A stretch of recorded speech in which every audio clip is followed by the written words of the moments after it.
Hello everyone, welcome back to my channel Neeraja foods. ఈరోజు అమ్మ చేసే తెలంగాణ స్టైల్లో దోసకాయ పప్పుని ఎలా చేయాలో మీకు ఇప్పుడు చూపిస్తాను. దీన్ని చేయడానికి మనము 2 దోసకాయలు, 2 టమాటాలు, 2 ఉల్లిపాయలు, 10 పచ్చిమిరపకాయలు, 6-7 వెల్లుల్లిపాయలు తీసుకున్నాను. ఇక్కడ పచ్చిమిరపకాయలు వాటి కారాన్ని బట్టి మనము తీసుకోవాలి. ఇవి కారము నార్మల్గా ఉన్నాయి కాబట్టి నేను 10 తీసుకున్నాను. కారం ఎక్కువ ఉంటే 5-6 సరిపోతుంది. వాటిని ఉల్లిపాయలని, టమాటాలని, పచ్చిమిరపకాయలని బాగా సన్నగా కట్ చేసి పక్కన పెట్టుకోవాలి.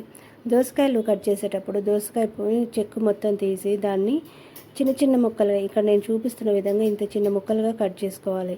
దోసకాయ గింజలను మీకు ఇష్టమైతే వేసుకోవచ్చు, లేదా తీసి మామూలుగా గింజలు లేకుండా వేసుకోండి. లేదా కొంతమందికి దోసకాయ పొట్టుతో ఉన్నది కూడా వేసుకుంటారు. అలా ఇష్టం అనుకుంటే అలా కూడా వేసుకోవచ్చు. దీనికి నేను ఒక 1/4 కిలో కందిపప్పును తీసుకొని దాన్ని 2-3 సార్లు బాగా కడగాలి. కడిగిన తర్వాత దానికి సరిపడా నీళ్లు పోసి స్టవ్ పై పెట్టుకోవాలి.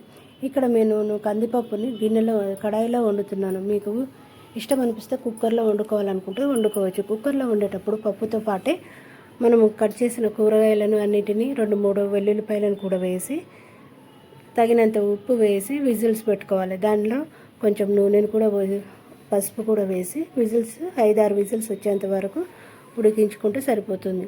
కానీ నేను ఇక్కడ కడాయిలో వండుకుంటున్నాను కాబట్టి పప్పు సగానికంటే కొంచెం ఎక్కువగా ఉడికేంత వరకు ఉడికించుకోవాలి. దానికి 10-15 నుంచి 25 నిమిషాల వరకు పడుతుంది. బాగా పప్పు సగానికంటే కొంచెం ఎక్కువ ఉడికిన తర్వాత దాంట్లో 1.5 స్పూను పసుపుని, 1 స్పూను ఆయిల్ని వేసి మళ్ళీ కలిపి కొంచెం 5 నిమిషాలు ఉడికించుకోవాలి. ఆ పప్పు బాగా ఉడికిన తర్వాత ముందుగా మనం కట్ చేసి పెట్టుకున్న కూరగాయలన్నిటిని కూడా వేసుకొని బాగా అవి పప్పులో మిక్స్ అయ్యేలా కలుపుకొని ఆ కూరగాయలన్నీ కూడా బాగా పప్పులో ఉడికేంత వరకు మళ్ళీ 10 నిమిషాలు 15 నిమిషాల వరకు ఉడికించుకోవాలి. అది ఉడికేటప్పుడే మనము దానికి రుచికి తగినట్టు ఉప్పుని కూడా వేసి బాగా కలపాలి. పప్పు ముక్కలు అన్నీ కూడా బాగా మిక్స్ అయ్యేలా కలిపి 15 నిమిషాల వరకు మూత సగం వరకు పెట్టి ఉడికించుకోవాలి. ఫుల్గా పెడితే పప్పు పొంగే అవకాశం ఉంటుంది కాబట్టి కొంచెం గ్యాప్ ఇచ్చి పెట్టాలి. అది ఉడకడానికి 1 గ్లాసు నీళ్లు పోసుకొని ఉడికించుకుంటే సరిపోతుంది. మళ్ళీ 10-15 నిమిషాల తర్వాత మూత తీసి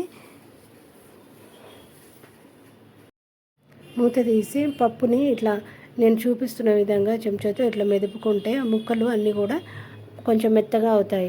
ఆ తర్వాత 5 నిమిషాలు ఉడికించుకొని స్టవ్ ఆఫ్ చేసుకుంటే సరిపోతుంది.